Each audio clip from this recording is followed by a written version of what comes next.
It's only been 1 year since Pokemon Scarlet and Violet, and a bunch of you morons are running around talking about how 4 years from its debut, Sword and Shield are better games than this one. Need I remind you all the atrocities that Sword and Shield committed? All the hate that those games got at the time? Why are you suddenly appreciating them now? Wait, that's right. It's because Pokemon fans can't appreciate anything while they're around and can only appreciate things that are in the past. Watch Scarlet and Violet be one of those things. Because guess what? 1 year later, and most people do not like these games. But I do. I really like Scarlet and Violet, and I feel like it's delivered more than what most Pokemon games have done in the past. So I want to talk about Scarlet and Violet's 1 year anniversary, as well as the significance that these games have had for the past year. And for better or worse, while I was initially going to make a video solely on Scarlet and Violet as an addition to the franchise, I'm fed up with everyone's short-term memory, and I'm going to be comparing these games to Sword and Shield, because guess what? The whole internet seems to be comparing it to them right now, so I might as well make the fans happy. And for context, because Scarlet and Violet's DLC is not fully out yet, I'm going to be comparing base Sword and Shield to base Scarlet and Violet. Now some of you may say that there's no greater treasure than the One Piece. But some of you may say that there's no greater treasure than the heart of the cards. But some of you may say that there's no greater treasure than, of course, setting your heart ablaze. And some of you wackos out there may say that there's no greater treasure than offing the Hokage. Whichever way it may be, Nan America's got you covered. Nan America sells high-quality luxury anime rings and 18K gold and titanium pendants ranging from Dragon Ball to JJK, from Berserk to Demon Slayer, and so much more. And today, they're offering you guys 30% off for the holiday season using discount code HYBRID at checkout. And wait, there's more! Anyone that uses code HYBRID will be entered for a giveaway where a winner will be chosen by December 15th to receive a first edition Dark Magician pendant, which is no longer up for purchase and never will be ever again. I got mine early, and next time so should you. But in case you didn't, here's your final opportunity. Be sure to use code HYBRID to grab yourself or a friend one of their gift sets as a present for Christmas, or any one of their other products. If you're an anime fan, you need to check them out. You hear this, bro? You hear this high quality jewelry? You hear those clings and clangs? Wow! Now, let's actually lay out and talk about what it means to be a good Pokemon game in my eyes.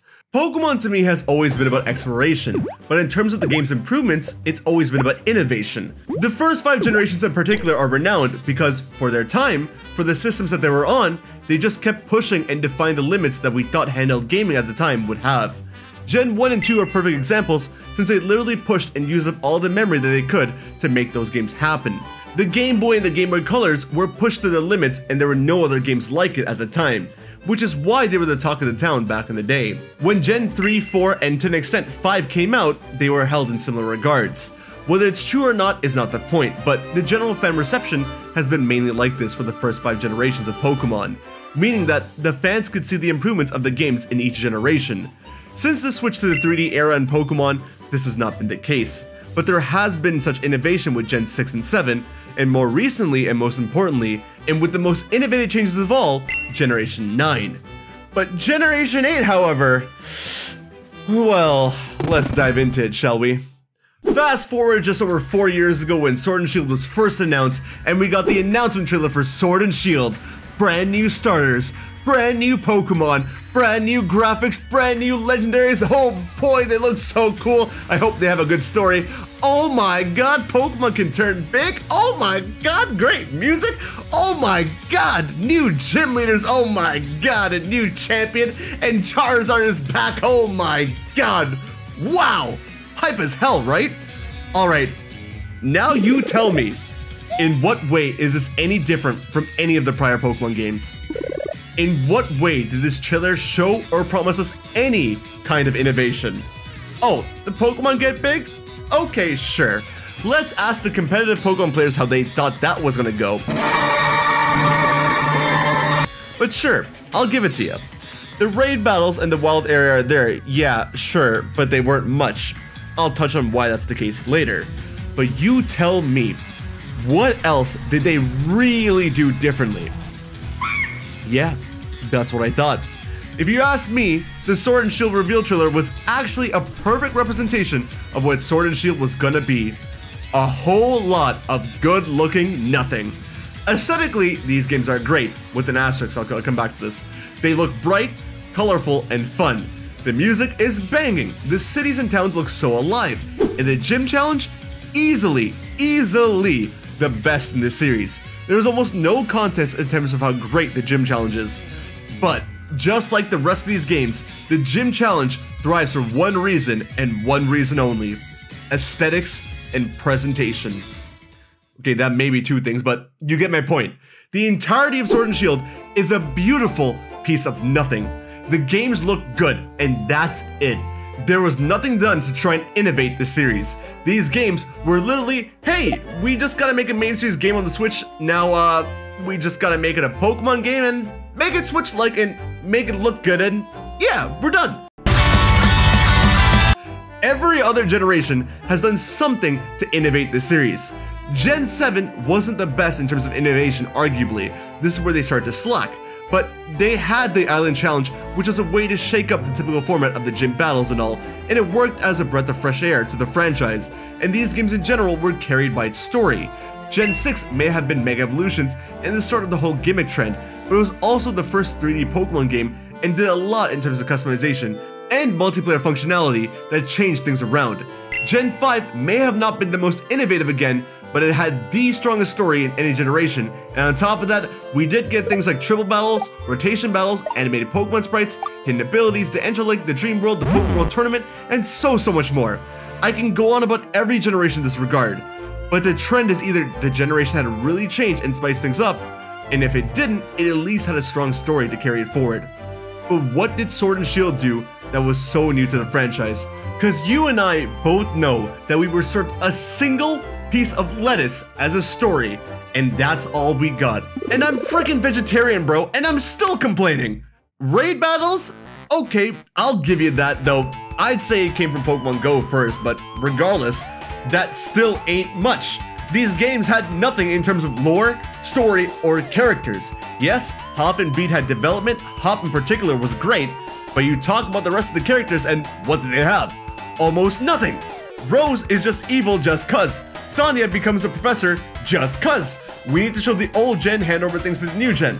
Leon is the top champion, though we almost see no display of this, but he's the best and that's it.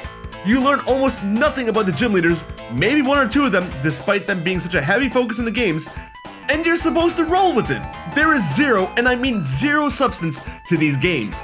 It's like you had a really hot boyfriend or girlfriend, but you decided to settle for their terrible personality, and mind you, I've been praising these games and their aesthetic, but let's keep it real, Chief. If you don't have the memory of a goldfish, you'd remember that everyone at that point in time was also hating on Sword and Shield's graphics. Everyone and their mother said it was bad. Chofu pointed out a double kick animation and said Game Freak was lazy, and everyone jumped on and agreed. And this tree, this stupid tree, caused a spark of so much controversy and was the pinnacle of saying that yes, these games sucked graphically as well. Now, I didn't hop on the wave for that, but I can see what people are saying for sure. And don't get me started on Galar as a region. That thing was nothing but straight lines all throughout. Literally zero backtracking besides I think once to Motostoke, and no exploration or discovery at all. These games did absolutely nothing to push beyond the limits of the series. These games did nothing except look good and feel like a regular easy Pokemon game and ride on Charizard's back for all the hype and marketing. And guess what? If you wanted a regular easy Pokemon game that looked good where you could actually ride on Charizard's back, then Let's Go Pikachu and Eevee is right there. It looked even better, so the arguments of aesthetics for these games isn't even all that. Scarlet and Violet, on the other hand, was advertised to be Pokemon's first truly open world games. A breathtaking new region with a world that we can explore in any way, shape, and form just as we wanted to. All kinds of new and unique landscapes for us to traverse through. The whole premise that was advertised was adventure, exploration, and discovery through a treasure hunt after all. And on top of that, we got a whole new mechanic that looked promising to competitive Pokemon players, and innovation with there being more than one story to take on, legendaries that had less of a hardcore reveal than the Sword and Shield mascots, but guess what? At least they had a better story. And guess what? Scarlet and Violet delivered on every single one of these points and a whole lot more, even in regards to the gameplay. Hey, real quick, if you're enjoying me getting emotional and talk about family-friendly video games with such passion, then maybe you'll enjoy subscribing to the channel and seeing more videos like this one. 92% of my audience is unsubscribed apparently, so you're most likely one of them. So if you want to support, be sure to subscribe and hit the little bell icon and like or dislike the video, whichever way you feel, cause I want to know. Now, back to the video. Not only was the gym challenge in these games such where they could take on 8 different gym leaders in whichever way they preferred, meaning that you already had a better region than Galar because everything about it is straight lines, and Paldea is like your open world playground, and on top of the gym challenge being able to be taken on in any order, you had the Evil Team story and the additional Titan Battle story take place that can also be taken in any order simultaneously alongside any of the other stories in the game. And guess what? Each one of these stories solos any little bit of story within Sword and Shield. They all have memorable and fitting conclusions, and some of them are even a real tearjerker. And don't even get me started on the rivals here in comparison to the ones in Sword and Shield. Hop is carrying the squad there. This alone solos everything about Sword and Shield in my opinion, because this one aspect was done so well and was so new, innovative, and refreshing to the Pokemon franchise as a whole, whereas Sword and Shield did nothing remotely of the sort. Now I will admit, Sword and Shield's wild area was something new for Pokemon, you can say, but how much of a step up was it in comparison to any of the Gen 7 games? Not much at all, especially considering how far Legends Arceus took this concept just a bit later. Sword and Shield just felt like an extended Gen 7, whereas Gen 9 really felt innovative. Now, I get it. Scarlet and Violet has its issues. Even outside the performance issues, it's still there. The open world story doesn't have level scaling, which is a huge turnoff for players, and while I do agree the option of level scaling could be cool, and the option is needed, I actually think not having level scaling is kinda nice because you can do all kinds of cool challenges by taking on the hard boss first and challenging yourself that way. Kinda like how you would in games like Breath of the Wild or Dark Souls or something. But of course, the option to level scale would be nice. But regardless, it doesn't remove the fact that they really changed things up for the better with the system. And everyone was complaining about Sword and Shield's story, but here, they got it beat for beat, man. They executed 3 different stories so well and made it converge so well in the end. What other Pokemon game do you know that executes anything like that? I'm a Black and White hype man, but Black and White's story was one linear story. I can admit to that. Here, they nailed the story and the characters so well and had them all converge by the end. It was so good. And even in the gym challenge, you get enough time with all the gym leaders to know what they would do outside the gym and learn more about them than you would in Sword and Shield. Don't get me wrong, Sword and Shield's gym challenge is still better because it looks, feels, and sounds better, but you don't learn anything about the characters. Scarlet and Violet at least gives you that time to connect with them. Scarlet and Violet also has tons of new ways that innovated the gameplay. Following Pokemon is back and done right, and because they can follow you, auto battles are also now here and make grinding so much easier. Menus have become more streamlined, allowing you to heal your Pokemon quicker and easier. You can actually remember old level up moves so easily, no hard skills needed. All random trainers are now optional and you can skip them entirely, but if you choose to beat enough of them, you do get a good reward at the end of a route, making it so that there's still reason to fight them. Traversing the world with Koraidon Miraidon has to be the craziest and best way to travel in a Pokemon game ever. It's never been so simple and fun to do. It has never been easier to get ready for a competitive Pokemon battle, with breeding and EV training once again getting easier. But in all fairness, they've been making this easier with every generation, so I'll keep that aside. But one thing they did differently is the way you get egg moves within Mirror Herb. Oh my god, chef's kiss, mwah! Competitively, they ain't ever innovated like that before. But holy, that's a game changer. And don't get me started on Terrestrialization versus Dynamax. Aesthetics and cool forms aside, ask any competitive player. Terrestrialization is easily the single best gameplay mechanic that has been introduced to the franchise. Not only is it the most balanced mechanic, but it actually adds a crazy level of strategy to the games in terms of predictability and even offensive and defensive strategies. Dynamax was click 2 buttons and win. If you bring up Megas or Z moves in this, by the way, I'll assume that when it comes to competitive stuff, you have no idea what you're talking about. Because for fun, yeah, I would also love to have Megas back, but competitively, they were absolute trash. terrestrialization clears easy. And lore-wise, do I even need to say it, bro?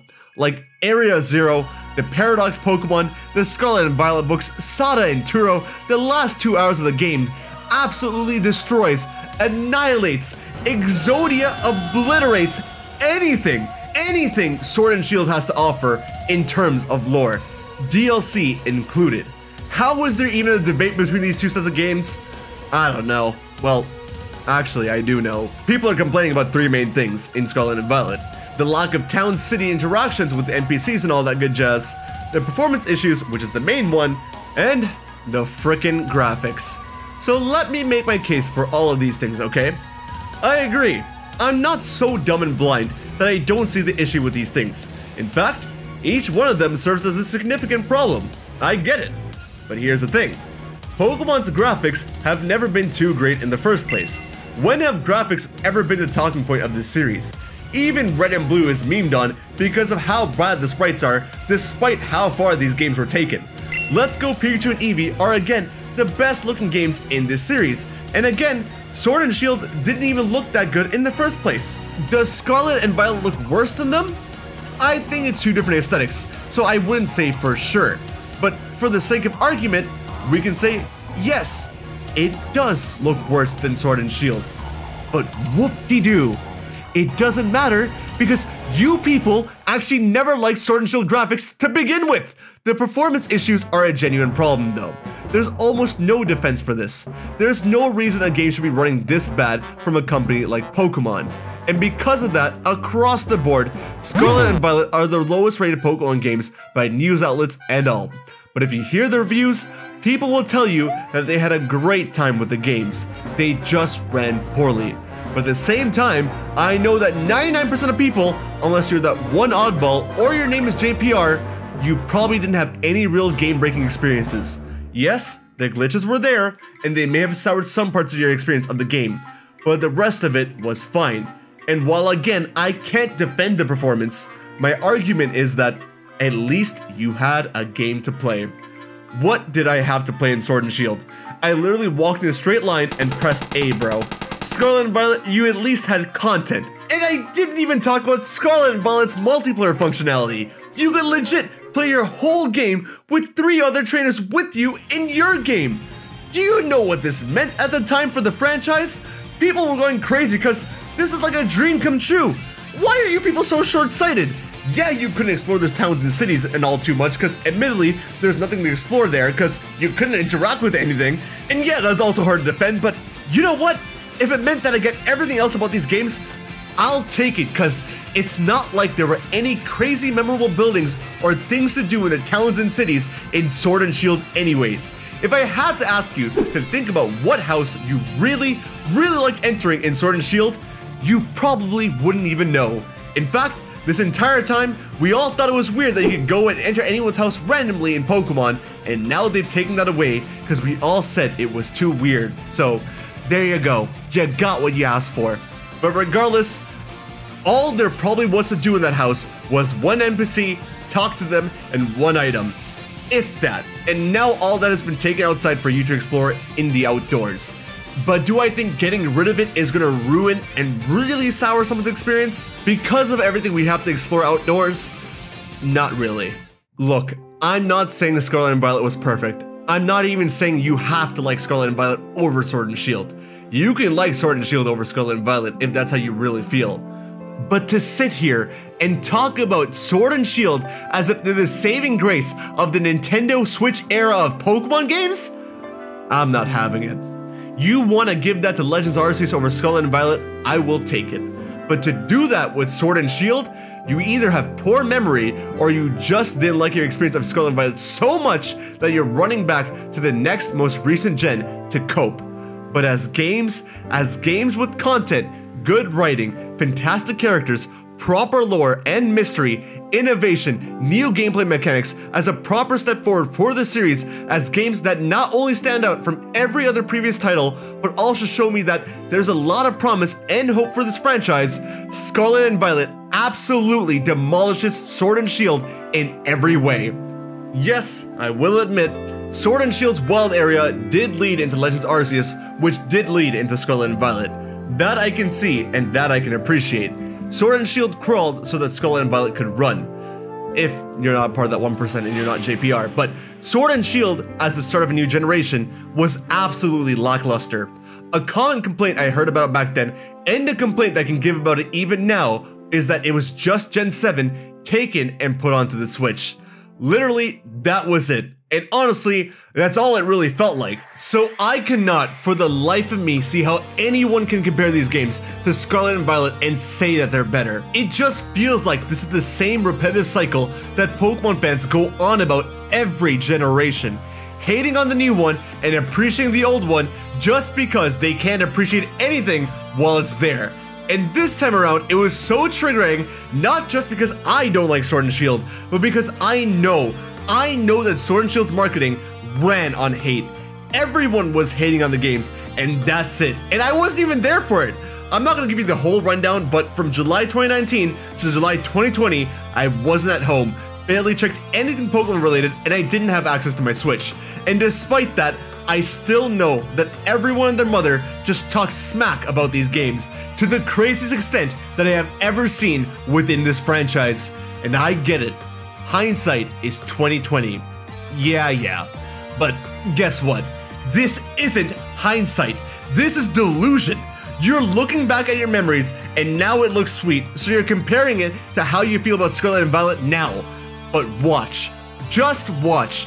Give it 3 years, 3 more years, and within that time, the majority of you talking smack about Scarlet and Violet now will do the same thing and be like, oh man, Scarlet and Violet, what great games. I can't believe we went from these games to stupid Pokemon pickles and ice cream. Like, shut up, man. Appreciate it and remember it while it's still here, not when it's gone.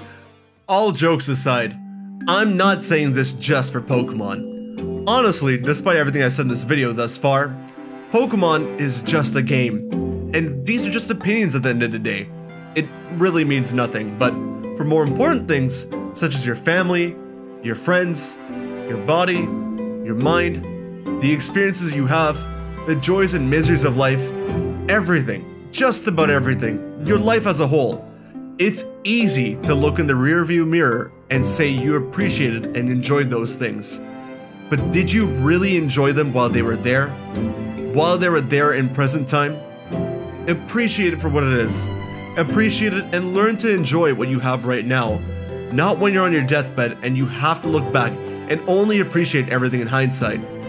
See it for what it is right now and cherish it. You only get one life. It's important we don't take things for granted. We don't take life for granted. Don't live your life with any regret. And I'm telling you, I have no regrets talking all this smack about Sword and Shield, cause Scarlet and Violet for the win, baby! Woo! Thanks for watching, guys. I hope you enjoyed. Gotta shout out SP for making this tweet stating his opinion, cause that one tweet spiraled into this whole drama that we have going on on Twitter. But hey, I had a lot of fun talking about it and making this video, and I hope you enjoyed watching it. What are your thoughts on Sword and Shield versus Scarlet and Violet, and which side are you on? Let me know. Take care of yourselves, have a wonderful day, and I'll see you over on the next video, alright? Later!